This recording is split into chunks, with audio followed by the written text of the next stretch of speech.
नमस्कार मित्रांनो, गावाकडच्या वाटा या माझ्या यूट्यूबच्या चॅनल माध्यमातून आपणास ज्येष्ठ अभिनेते अजित सावंत आपल्याशी माझी शाळा माझी आठवण या सदरामध्ये बोलणार आहेत. आपण त्यांच्याशी संवाद साधूया. नमस्कार सावंत साहेब. नमस्कार.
नमस्कार. मी अभिनेता अजित सावंत. भरत मुळावडे यांच्या गावाकडच्या वाटा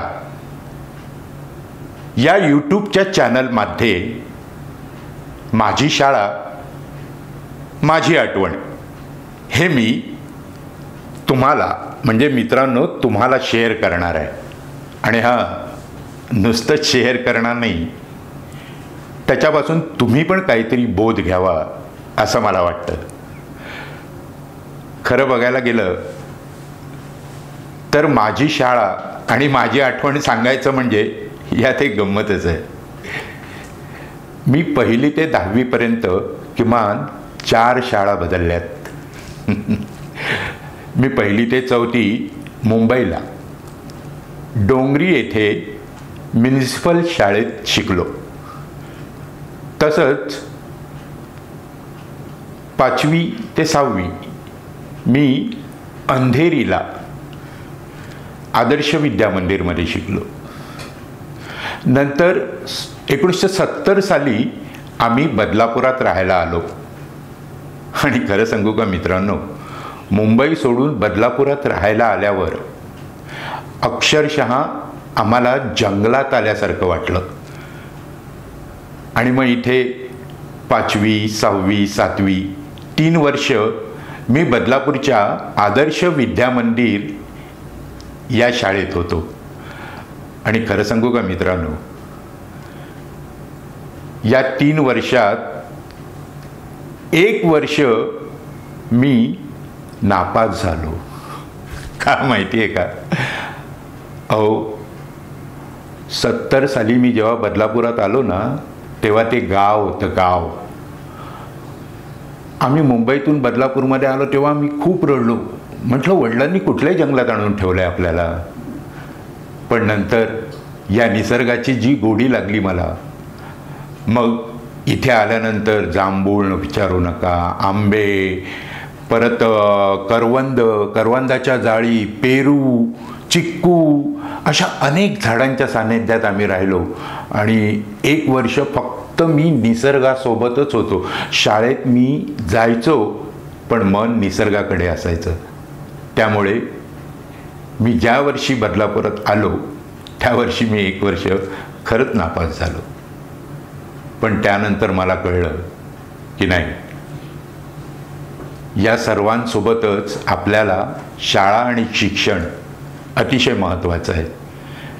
नंतर मी 6वी 5वी परत जोमाने अभ्यासाला सुरुवात केली. तसंच निसर्गाशीही निगडीत राहिलो. अक्षरशः पूर्वी आम्हाला सायकलवरून शाळेत जायचं म्हणजे खूप श्रीमंत असल्यासारखं वाटायचं. एखादा मुलगा सायकल घेऊन शाळेत आला ना की आम्ही तो मर्सिडीज घेऊन आल्यासारखं आम्हाला वाटायचं.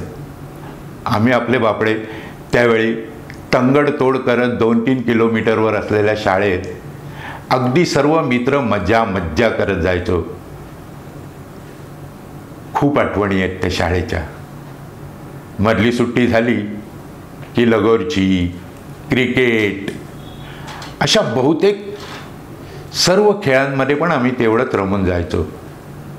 पण आमच्या शाळेतल्या ज्या शिक्षिका होत्या त्यांनी ओळखलं की हा मुलगा खूप टार्गट आहे, खूप उनाडक्या करतो, याला आपण शाळेचं महत्त्व पटवून देऊ. आणि आमच्या शिक्षकांनी मला अभ्यासाची गोडी लावली. मग नंतर मी 6वी-7वी चांगला अभ्यास करून पास झालो. मग परत नंतर माझी बहीण मुंबईला राहायची आणि माझे भाऊजी इन्स्पेक्टर होते. मग तेव्हा माझ्या घरच्यांनी सांगितलं की त्यांना रात्री घरी यावं लागतं, तेव्हा तू तुझ्या बहिणीसोबत पुढची शाळा मुंबईला जाऊन कर. मी म्हटलं ठीक आहे.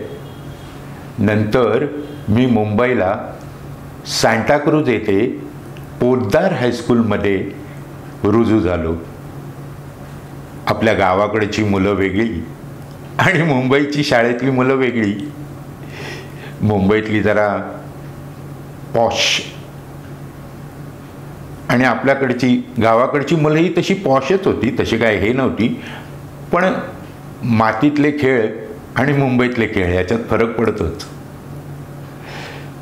तर मी मुंबईला 8वी 9वी 10वी केली. मुंबईतला गेल्यावर आमच्या एक गोखलेबाई होत्या, त्या आम्हाला इंग्रजी शिकवायच्या. त्यांनी माझ्यातली हुशारी ओळखून मला म्हणाल्या, अजित, आपल्या शाळेचं वार्षिक मासिक असतं, त्या मासिकात तू एक छोटी का होईना पण नाटिका लिही. मी म्हटलं चालेल मॅडम, प्रयत्न करतो. आणि मी आमच्या शाळेतल्या मुलांच्याच धर्तीवर पळपुटा बाजीराव म्हणून एक नाटिका लिहिली. आणि तेव्हापासून मला नाटक, अभिनय या क्षेत्राची आवड निर्माण झाली.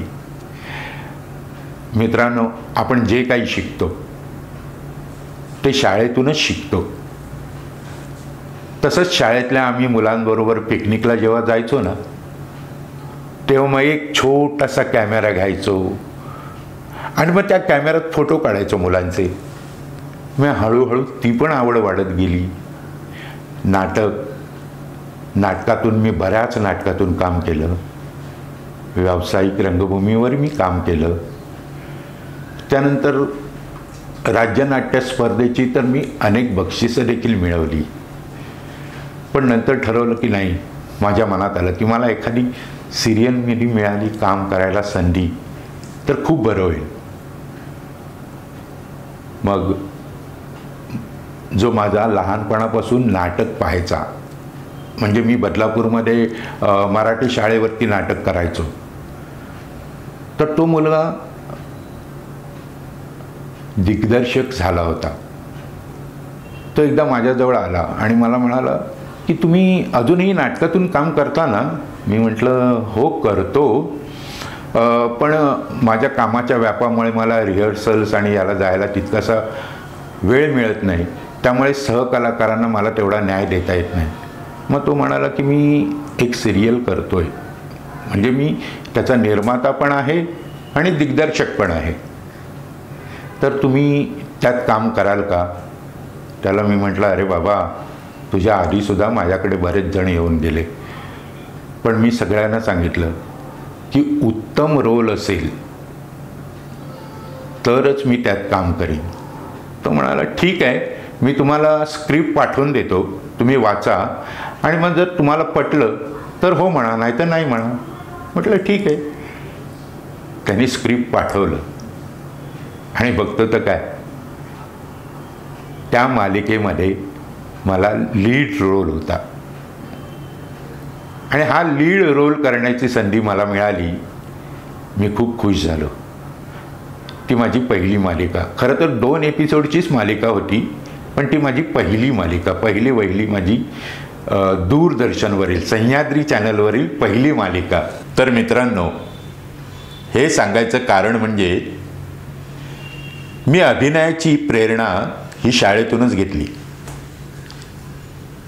मी जेव्हा आदर्श विद्यामंदिर बदलापूरमध्ये असताना आमच्या मित्रांनी एक नाटिका बसवली होती, केळी खाणारा न्यायाधीश, आणि त्यात मी काम केलं होतं. खरं तर कोणतीही कला ही आपण शाळेपासूनच शिकतो. तेव्हा शाळा हे माध्यम आपल्या सर्वांच्या आवडीचं असतं.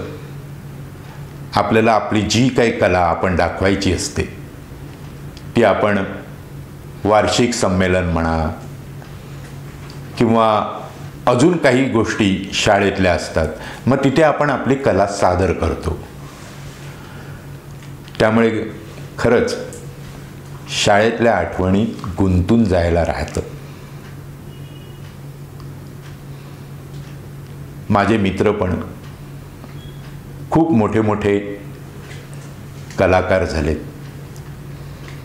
ते पण या शाळेतून प्रेरणा घेऊनच मोठे झालेत.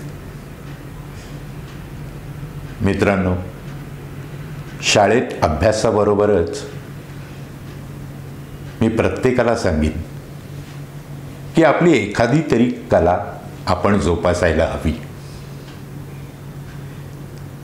ते मग माध्यम कुठलंही असो.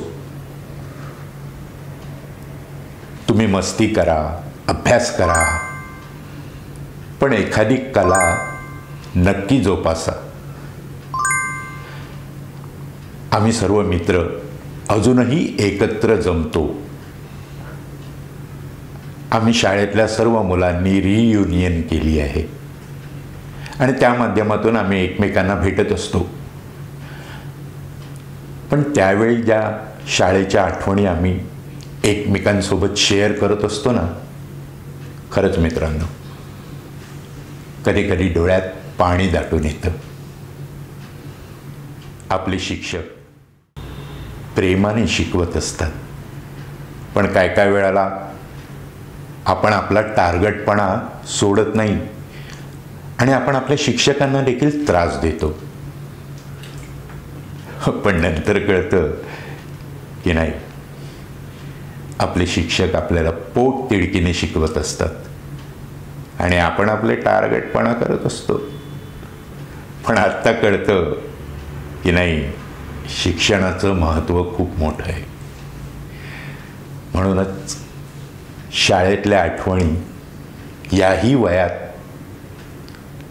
आमच्या डोळ्याच्या कडा ओलावून जातात.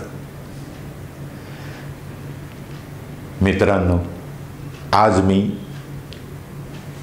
बऱ्याचशा सह्याद्री वाहिनीवर बऱ्याचशा मालिकांमधून काम केलं आहे.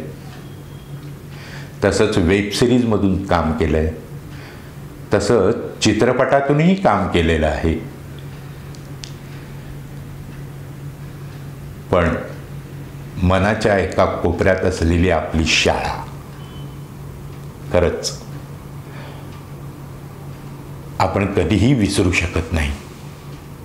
त्या शाळेत केलेल्या गमती जमती, मुलांशी केलेल्या मारामारी, एकमेकांसोबत चॉकलेट, बिस्किट, डबा, या गोष्टी किती आपण सहजपणे शेअर करत असतो. आणि सर्वात महत्त्वाचं म्हणजे शाळेत असताना आपल्याला ना कोणाची जात, ना कोणाची पात, ना तो मोठा ना तो छोटा, सगळे कसे मित्र आपण एकमेकाच्या गळ्यात गळे घालून खूप मज्जा करत असतो, एकत्र शिकत असतो. पण आता मोठं झाल्यावर कळतं की शाळा किती महत्त्वाची आहे, त्यातले मित्र किती महत्त्वाचे आहेत. आज मोठं झाल्यावर हा अमुक अमुक, तो तमुक तमुक, हा श्रीमंत, तो गरीब, हे भेदभाव का निर्माण होतात तेच मला कळत नाही. शाळा किती निरागस असते. आपण त्यात कुठलेच भेदभाव पाळत नाही. पण खरं सांगू मित्रांनो, आजही आमच्या मुलींची खरं तर मी 2-3 शाळात शिकलो, पण माझ्या 2 शाळातल्या मित्रांची रियुनियन अजूनही तशीच आहे. म्हणजे मी एकाच शाळेतला विद्यार्थ्यांसोबत रियुनियन करत नाही, तर माझी आदर्श विद्या मंदिर ही माझी त्यावेळेसची खेड्यातली शाळा आणि शेठ आनंदीलाल पोद्दार हायस्कूल ही मुंबईची शाळा, आणि या दोन्हीही शाळेतल्या वर्गमैत्रिणींच्या मित्रांच्या रियुनियन होतात. खरंच मित्रांनो, अजूनही आम्ही कुठलाही जातीभेद काहीही मानत नाही. सर्व अजूनही त्याच प्रेमाने एकमेकांना भेटतो. आम्ही सहल त्याच वेळच्या याच्याप्रमाणे त्यातला आनंद मिळवतो. म्हणून मित्रांनो सांगतो तुम्हाला मी की शाळेत शिकणं ही एक शिक्षा नसून तो एक आनंद आहे, तो एक सोहळा आहे. हे जेव्हा तुम्ही मनात ठेवाल ना, तरच तेव्हा तुम्हाला शिकण्याचा आनंद फार वेगळा मिळेल. मुलांना आपण कितीही मोठे झालो, काहीही झालो, तरी आपल्याला बाकी काही नाही आठवलं तरी चालतं, पण शाळा ही कायम स्मरणात राहणारी गोष्ट आहे. ती तुम्ही कधीच विसरू शकत नाही. मला तुम्हाला एकच सांगणं आहे मित्रांनो, तुमच्या शिक्षणाची अनेक वाटा असतील, पण त्यात कला ही सुद्धा एक वाट आहे बरं का. तुम्ही इंजिनियर व्हा, डॉक्टर व्हा, काहीही व्हा, पण त्याच्याबरोबर कला ही तुम्हाला शाळेतूनच शिकायला मिळते. म्हणूनच म्हणतोय मित्रांनो, शिकाल तर टिकाल, आणि तरच तुम्ही एखाद्या कलाकृतीला आपलंसं कराल. मित्रांनो, ही माझी होती शाळा आणि तिची आठवण. नमस्कार.